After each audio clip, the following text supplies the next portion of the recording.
Tiga mindset yang kita perlu jaga selepas kedua-dua pihak, kita dan juga si dia, setuju untuk ada hubungan yang lebih serius lagi selepas ni. Yang pertama, serius bukan bermaksud jadi hak milik kita. Kita belum kahwin, jadi kita kena hormat, saling menghormati antara satu sama lain. Jangan rasa kita boleh claim dia sepenuhnya. Hati manusia ni Allah yang pegang.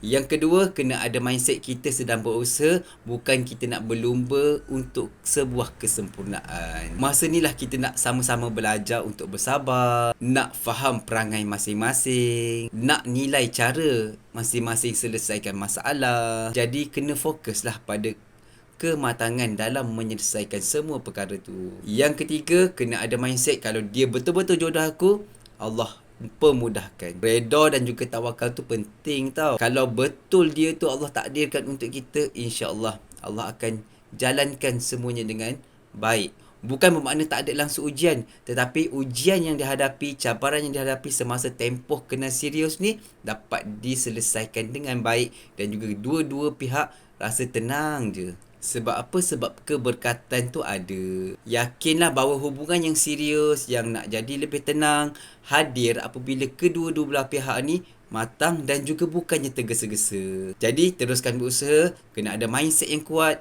kena sentiasa improve diri untuk menjadi pasangan yang terbaik.